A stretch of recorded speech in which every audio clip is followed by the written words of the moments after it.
When you talk about the most dramatic rises and falls in modern sports, this story is right up there. We're going to break down the incredible story of Italian football's Serie A and how the greatest league in the world was, well, simply left behind.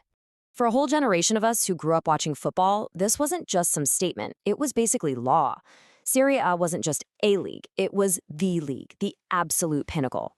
But man, that golden era, it feels like a lifetime ago now. And I mean, just look at this. The dominance was total. We're talking about the best players on the planet. The original Ronaldo, Zinedine Zidane, Paolo Maldini. They all played here in their absolute prime. Italian clubs didn't just compete in European finals. They expected to win them. If you were a global superstar, you had to come to Serie A to prove you were the real deal. This was where the money was, the glory, the challenge. It was, without a doubt, the center of the football universe. So, that's the big question, right? How does a league that has every single advantage going for it lose its crown so completely? What on earth happened? What were the decisions, the catastrophic errors, that allowed its biggest rival, the English Premier League, to just surge right past? Okay, let's break it all down.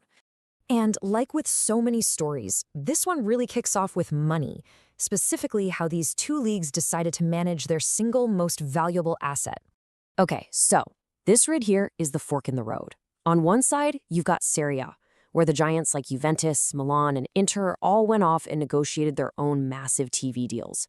This left the smaller clubs basically fighting over the scraps. But on the other side, the Premier League made a choice that was honestly revolutionary at the time. They sold all their TV rights as one big package and shared the money way more fairly. This single decision sent them down two totally different paths. And you can see the consequence so clearly here. In England, that collective deal meant that even the club that finished last got a huge payout, which made the entire league more competitive and, frankly, more attractive to watch. In Italy, though, the rich just got richer and the poor clubs struggled to even survive. Serie A wasn't building a strong league. It was building a league with a few super clubs and a lot of also-rans. Now, this financial imbalance had a huge knock-on effect on their global ambitions. The Premier League used its collective wealth to market aggressively all over the world, especially in Asia and North America.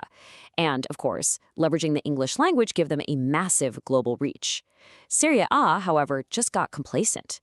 They stayed inwardly focused, completely missing the fact that the entire future of football was global.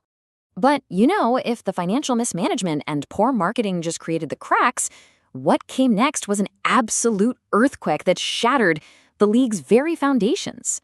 This timeline really shows the breaking point. You have the peak dominance of the 90s, and then, boom, 2006, Calciopoli.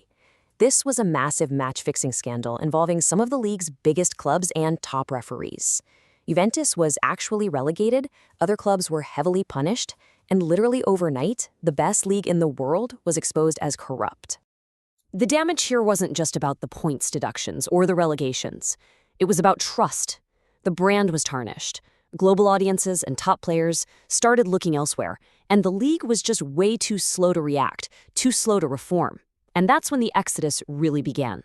And so while the league was reeling from that whole scandal, two other deep-seated problems were just festering below the surface, which prevented any chance of a real recovery. The ownership models tell a huge part of this story.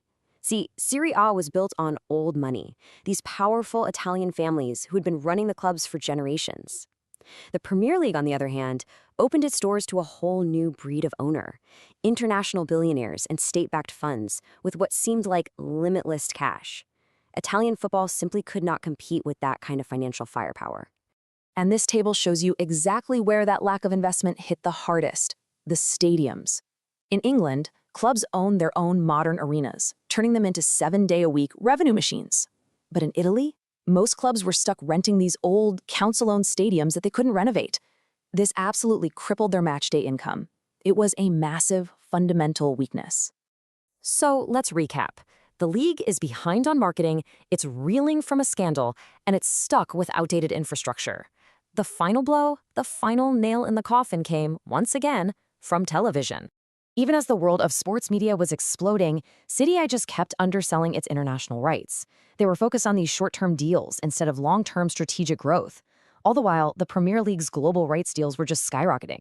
The financial gap wasn't just a gap anymore, it was a chasm. So ultimately, it wasn't just one single thing. It was a perfect storm of bad decisions, complacency, and scandal.